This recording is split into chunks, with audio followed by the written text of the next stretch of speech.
Welcome to this episode of the Evergreen Woods podcast. Today we are welcoming back Ernie Bush, a resident of Evergreen Wood and longtime tour guide of Manhattan.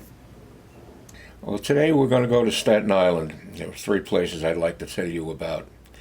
First is the Jack Mariche's Museum of Tibetan Art, which is at 338 Lighthouse Avenue, Staten Island.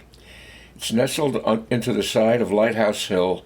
The Jack Mariche's Museum of Tibetan Art is a uniquely peaceful retreat. The museum presents the art and culture of Tibet, as well as the Himalayas, to the world. Established in 1945, it was founded by Jacques Marquez, an American collector of Tibetan art. Oddly, she never visited Tibet, but became interested in its art after she found a set of her mother's dolls. The museum was established in 1945. The rustic fieldstone buildings were designed by Marquez to resemble a Tibetan monastery. These buildings represent the earliest example of Himalayan architecture in the United States. It was also the first museum in the world devoted solely to Tibetan art. The surrounding landscape design features a fish pond, meditation cells, as well as many native Himalayan plants, as well named by Makachi, the Samadhi Garden. It's a truly peaceful place, especially for those who would like to learn about Tibetan art and culture. Next, we have the Conference House, or Billups House, at the foot of Highland Boulevard on Staten Island. In 1680, Captain Billups was awarded 1,000 acres. By 1687, he had increased his land holdings to 1,600 acres, and he enlarged the house in 1720. According to legend, Captain Billups secured Staten Island for New York State by winning a bet between New York and New Jersey that he could sail all the way around the borough in one day. During the American Revolution, the owner of the manor was Captain Billups' great-grandson, also named Christopher Billups. A colonel in the British or Tory army, Billups sometimes entertained his fellow soldiers in the house.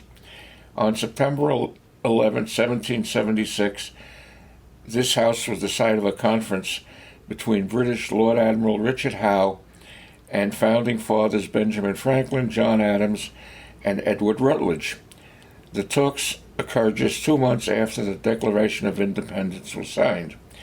With the British controlling New York City, Long Island, and Staten Island, the Americans seemed headed for defeat. Lord Howe offered to end the conflict peacefully if their struggle for independence, if they returned, the colonies would return to British control. But the Americans refused to give up their struggle for independence. Franklin, Adams, and Rutledge reported back to the Continental Congress in Philadelphia, and the revolution continued for another 7 years, until American independence was finally won. Located on Highland Boulevard, the house then served as a multi-family dwelling, a 19th century traveler's inn, and as a rat poison manufacturing site before being deeded to the city of New York in 1926. In 1929, the Conference House Association took over operation of the house and has maintained it since then, in cooperation with the City of New York, Parks and Recreation, and the Historic House Trust of New York City.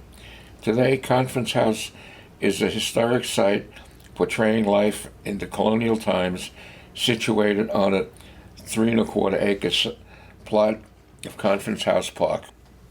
The Garibaldi Meucci Museum is at 420 Tompkins Avenue on Staten Island. The museum is dedicated to the inventor Antonio Meucci and the revolutionary Giuseppe Garibaldi. It is a simple country residence built in about 1840.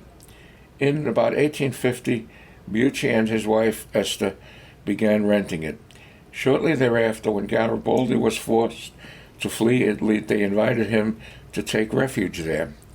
They both worked together for several years in Minucci's candle factory. In 1854, Garibaldi returned to Italy at the head of an army and won fame as the unifier of Italy. Garibaldi died in 1884, and a plaque was placed over the door of the house to commemorate his stay there. In 1907, the house was moved to its present location. In 1919, the house was turned over to the Order of the Sons of Italy.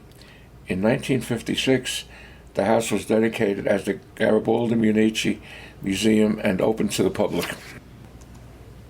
Well, thanks for listening, and if you'd like to be notified of our next podcast coming up, make sure to subscribe on Spotify, as well as take a look at your virtual programming every morning coming from Evergreen Woods Programming Office. We hope you have a great rest of your day, and we can't wait to see you soon.